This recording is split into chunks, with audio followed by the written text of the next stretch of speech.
This is just a quick tutorial to show you how to take your prop in and set up the SVG editor so that people can easily change the colors. So we're going to use the prop that we used before, which is the articulated arm. And there's the articulated arm. Okay, so when you come into composer mode, when you bring the item in, it doesn't always show this icon. Okay, so it's this icon that you're looking for. If you don't see it, simply go back to stage mode. You know, I'll put it over there for the moment. But go back to stage mode, then go back to composer mode, and you'll almost certainly find it. Okay, so if it doesn't show first time, just go to stage mode, come back to composer mode, and it will show. And when you click that button, you've got two main ways of creating groups that you can actually put all the different items in. Now, you've created sprites, so you could put them via sprites, or you could do them via color. Okay, and if there are minor differences in color, they will go into a different group if you do them by color. This particular one makes more sense to do by color, but I'm going to do it both ways. I'm going to start off with sprites. So I'm going to click sprites, and I'm going to process it, and it comes up and it puts everything into sprite groups. So there is the mount. If I click on the mount, you see the whole of the mount is selected there. I could change the name of the group, but there's no point. There's joint 1, which is actually arm 1. So in this case, I would rename it as arm 1. I won't do all of them, but I'll just give you the idea of what it's like. So arm 1, and then you've got group 1, which is the actual arm itself. And then you've got group 2, which is the joint stroke. So I'm going to put J stroke. And then you've got this one, which is clearly the joint color. So joint fill. So I'll put J fill. Okay. And you go through all of the other ones that way. So let's just have a look. So that's joint 2, which is arm 2, which is the same thing. Joint 3, which is the same thing. And finally, you've got joint claw, and you've got the joint. So it's claw joint, which we don't need to change. And then you've got one claw and then the other claw. Okay, when you've done that, you don't need to save or anything like that. That's actually created the groups. So if you were to shut that down and go back to stage mode, and you were to select the item and do the SVG editor, boom, it's all there. So if I want to change the mount color, go in and click. Now you can either click there, or you can actually click on the item itself quite often. I'm finding it a bit awkward with the screen recording software, but often you can actually just click on the main item and then change its color to whatever color you want to do. So do blue, and then I can go to arm 1, that's the whole of arm 1. I can say here's the arm, and I can change that to whatever color I want. So you get the idea. It's really easy to then go in and change everything to whatever color you want with great ease. So that's how you can do it with sprites. Now let's do it the other way. So let's just delete that, bring the item back in again. Okay, and it's come back into composer mode. Again, I can see this, but if it doesn't show, go back to stage mode, come back to composer mode, and you will find it showing. And this time we'll do it by color group, which in this case makes more sense.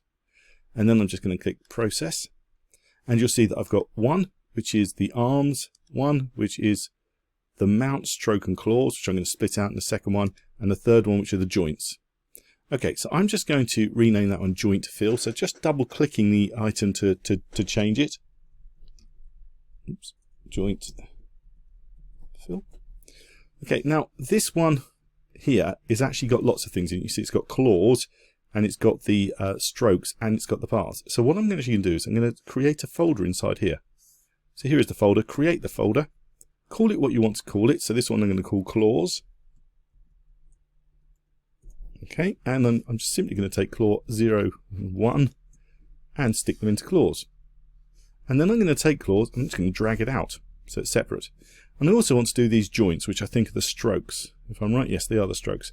So with them selected even, you can still click the new group. It won't actually keep them in there, but that's fine. So I'm going to call them joint stroke, or J stroke. J stroke, and then take the joint strokes and stick them into joint stroke, and then just drag that out again. And then I've got this one, which is actually going to be the mount.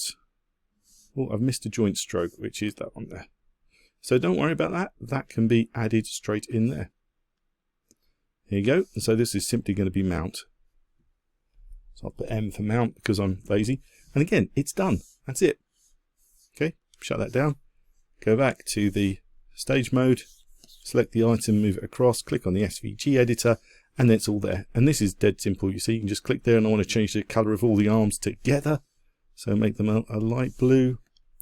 I want to change the fill of all of these and make it a yellow. I want to change the claws to make them, say, white. And I want to change the stroke to, I don't know, lavender, purple, whatever it is. And maybe the mount I'm going to change to red. Job done. And you can change them as much as you like. And of course, being SVG, being a vector, you can also scale this and you'll keep all of these things. So that's how you can use Cartoon Animator 5 to take the prop that you've created and stick things in groups so that you can easily change them later on. It's very straightforward and easy to do. You just got to choose the right thing for you and name it accordingly. Now, if this is something that you then want to use again, you do need to save it, and it will save the SVG settings that you've got. So you simply go to Content and Custom, and then you need to decide where you're going to save it. Now, it is a free bone actor because this has got bones inside of it, which are bones for animation. Okay, so if you're going to save it, you're going to save it as a free bone actor. So what you do is you select it and you click the Save button down here, and then you make sure it's in the appropriate category. And you'll see Actor Free Bone. Click in there, and what are you going to call it? Well, I'm going to call it my... Okay, so it's going to the free bone actor. Click OK. Okay, I've already done it once, so I'm just going to replace it there. Okay, so it's gone into the right place. So if I now go to my actors, and I go to free bone, there it is. So if I get rid of this version here, and I bring in this version here, and I click SVG, everything's set up ready to go. Okay, so that's how you can very simply create SVG groups, so you can colorize whatever props you created, save it and reuse it. And if you ever want to export it to sell it, one final thing, go to Composer mode. With the item selected, you simply go to File, and you'll see here, it's actually got Save Object Profile, Save Character. You could save character, and save character is then giving you a prop that you can export. So if I just very briefly save the character, stick it on my desktop, call it, just call it arm, and click Save. Okay, I'm now going back over here, and I'm going to get rid of this, and I'm going to go to my desktop, drag it in, there it is. Okay, so that's how you can then save it as something external that you can then bring in or send to somebody else or add to the Reallusion marketplace.